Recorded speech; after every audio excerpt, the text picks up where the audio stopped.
Batwoman ended its first season, so now the Arrowverse has yet another debut season to compare to the rest. So let's do so.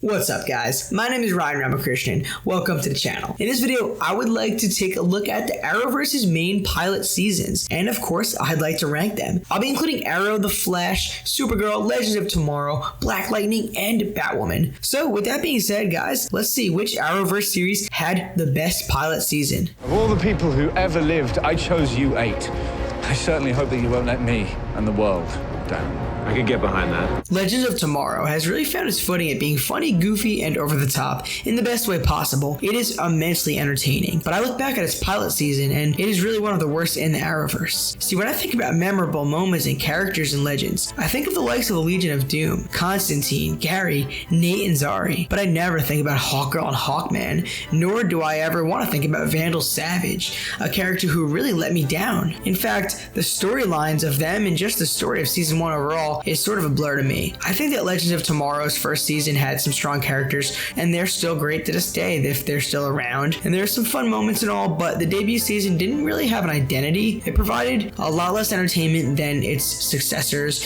and it just wasn't as good. Today, Supergirl is debatably my favorite show in the Arrowverse. Season 4 in particular is really up there with the best for me, but it wasn't always the case. And that is not to say that season 1 was bad. I actually really enjoyed some parts of it, but when the show aired on CBS, I struggled to really enjoy it the way I was already enjoying The Flash and Arrow. Supergirl's debut season fails to have interesting villains for starters, especially in retrospect when we have Reign, who I liked a lot, and Ben Lockwood and Lex Luthor being amazing, especially the latter. You know, it's hard to even tell you who Non is and what he even looks like. I found that the depiction of Supergirl herself was pretty excellent from the start. Melissa Benoist really proved herself in season 1, and Kat Grant, as well as the introduction of Jean Johns and Alex Danvers, all proved great as well. In fact, it's Kara's relationship with each of them that showed how great that they could really be. So I overall enjoyed season 1, but I just don't think that it had a lot of memorable moments or standout moments compared to a lot of the other stuff going on at the time, and definitely not compared to some of the most recent seasons. And of course,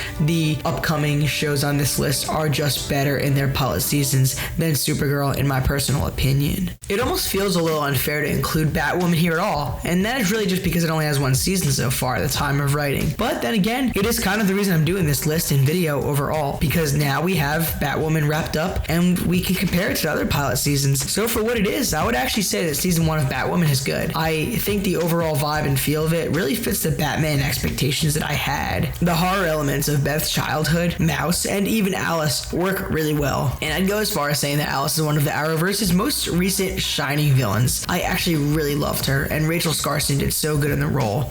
And I like Batwoman a lot. I mean, the main narrative really had me hooked and interested, and I think that the past events that led up to the current events of the show work pretty well. There are definitely some flaws. It's not perfect, it has some issues, but, you know, if you look past not every episode being amazing and some shoehorned in things, I thought that Batwoman was very enjoyable. I actually really enjoyed following it, and I look forward to more. So it was good, just not as good as the next few. Black Lightning is definitely one of the most fresh shows in the Arrowverse, and, you know, it didn't really try to be connected to the Arrowverse until Crisis. I would say that worked in its advantage. Black Lightning, though dealing with superpowers, sometimes feels more grounded, especially as seen in its first season. And the pilot season of Black Lightning quickly showed us the themes of racism and racial tension in the school system, and I think it really worked well for the narrative. It never shied away from tough themes like that, and it was and continues to be very mature. But I was very quickly hooked on the story of Jefferson Pierce in Black Lightning's first season. I thought he was very interesting as the vigilante, but also as the principal, trying to get kids to go on the right path in a not so great area. Freeland is a perfect setting for the show, and it proved to feel like a real city, more than others even. Like I said, I really enjoyed following Jefferson himself. I quickly realized that Cress Williams is excellent, totally fitting the role, and I really enjoyed the family aspects of it and just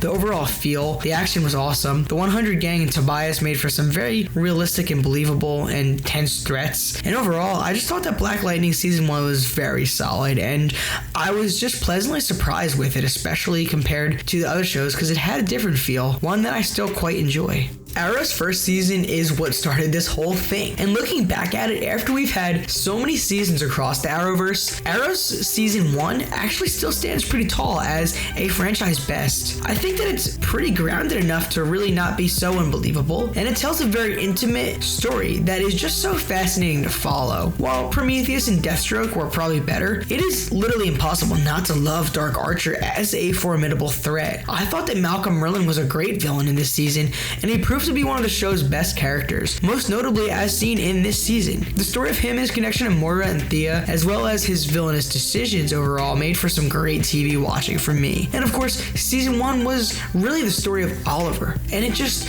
was such a great story. At the time, it was awesome to see this billionaire playboy showing up to his city after being stranded for 5 years on a deserted island, and him coming with a list that his late father gave him to pretty much cleanse the city of criminals was a really cool idea. I loved following this narrative, seeing Oliver start to grow. The flashbacks proved to be really interesting, keeping me hooked just as much as the present day events did. I quickly came to really enjoy Oliver, Thea, Tommy, Laurel, and Diggle, and the storytelling worked super well. The humble beginnings for Oliver Queen, before he would ever be called Green Arrow, were just a lot of fun to follow. I enjoyed his come up, and I think that Arrow Season 1 is truly a top tier season. I debated when writing this list whether Arrow or Flash would be at the top, but I think that it has to go to the latter. Barry Allen's story was the most interesting it has ever been in its first season. Coming off of the teases of The Flash and Arrow earlier on, this was a very exciting new series in 2014, and it proved to be absolutely excellent, at least in Season 1. I found the whole season to be very top notch. For starters, Barry's training and come up to being a superhero was great. It was very fun. He was a scientist, sure,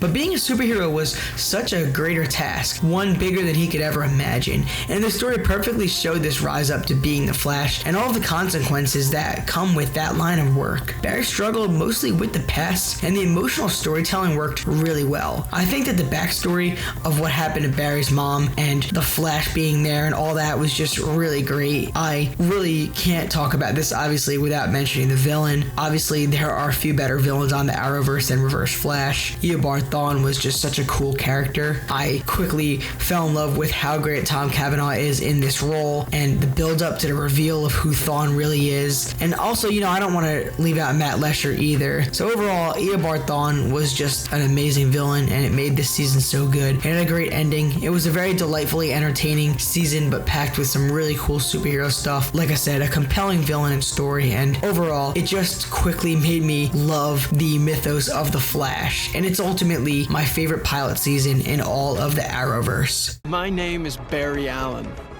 and I am the fastest man alive. A friend recently gave me the idea for a new name, and something tells me it's gonna catch on.